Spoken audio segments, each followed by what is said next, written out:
আসসালামু আলাইকুম। আজকের এই ভিডিওতে দেখাবো হয়তোবা আপনারা বিষয়টা আগে খেয়াল করছেন যে আপনার ল্যাপটপ বা কম্পিউটার ডেস্কটপে প্রসেসর কোর i5 কিন্তু দেখাচ্ছে ডুয়াল কোর।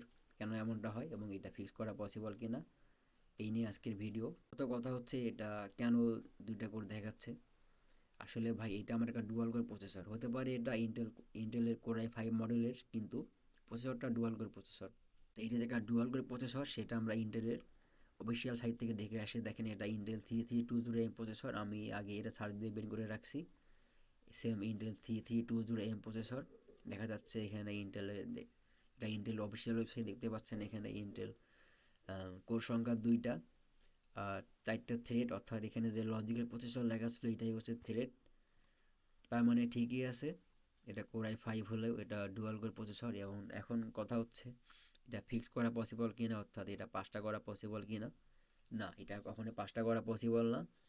কেননা প্রসেসরের কখনো কোর চেঞ্জ করা যায় না। হয়তোবা ওভারক্লক করে এটা যে স্পিড আছে, যেমন যে 2.60 গিগাহার্টজ, আমি এইটা ওভারক্লক করে আমার এখানে কোর i5 স্পিড কত ছিল 3.30, আমি সর্বোচ্চ এটা এখানে করতে পারি, কিন্তু আমি কোর সংখ্যা কখনোই চেঞ্জ করতে পারবো না।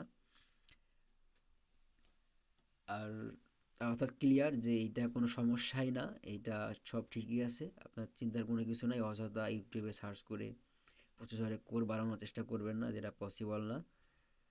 আর কেন এমনটা হয়, আসলে বিষয়টা এরকম না যে কোর i5 মানে কোর 5টা হবে বা কোর i3 মানে কোর 3টা হবে। যেমন দেখেন, আমি একটা ইন্টেল কোর i3 মডেলের প্রসেসর বের করে রাখছি।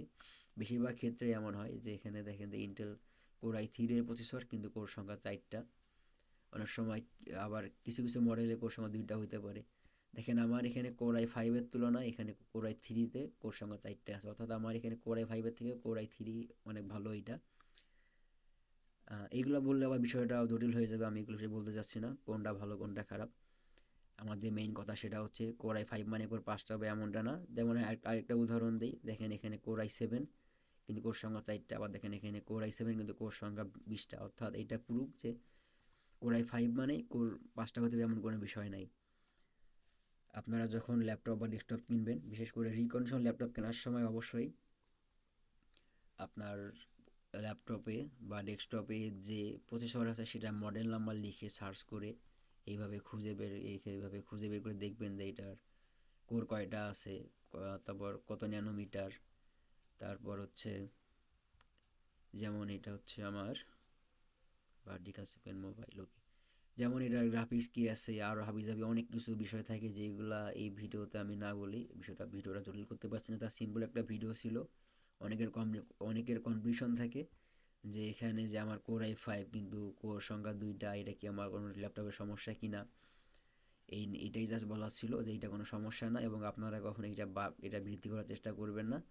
আপনারা অনেকে ইউটিউব ভিডিও দেখে প্রসেসর যেটা করে থাকি যে আমরা রান কমান্ডে যাই, ms config, দেন বুটে গিয়ে অ্যাডভান্স অপশনে গিয়ে এই সংখ্যাটা সর্বোচ্চ করে দিই।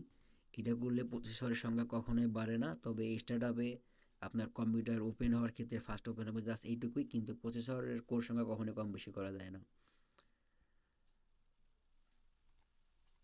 তো আমার ভিডিওর মেইন বিষয় ছিল এতটুকুই, যে কোর সংখ্যা কখনো কম বেশি করা পসিবল না।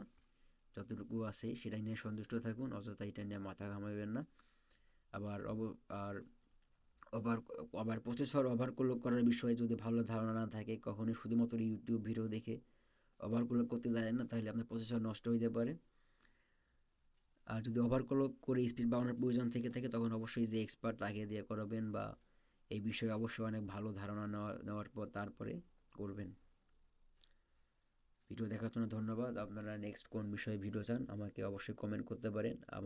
মেবি আমার এই ভিডিওটা অগোছালো হয়েছে, আপনাদের মন্তব্য করতে পারেন, তবে আমি চেষ্টা করব নেক্সটে আমার ভিডিও অনেক ভালো করার, ইমপ্রুভ করার চেষ্টা করব।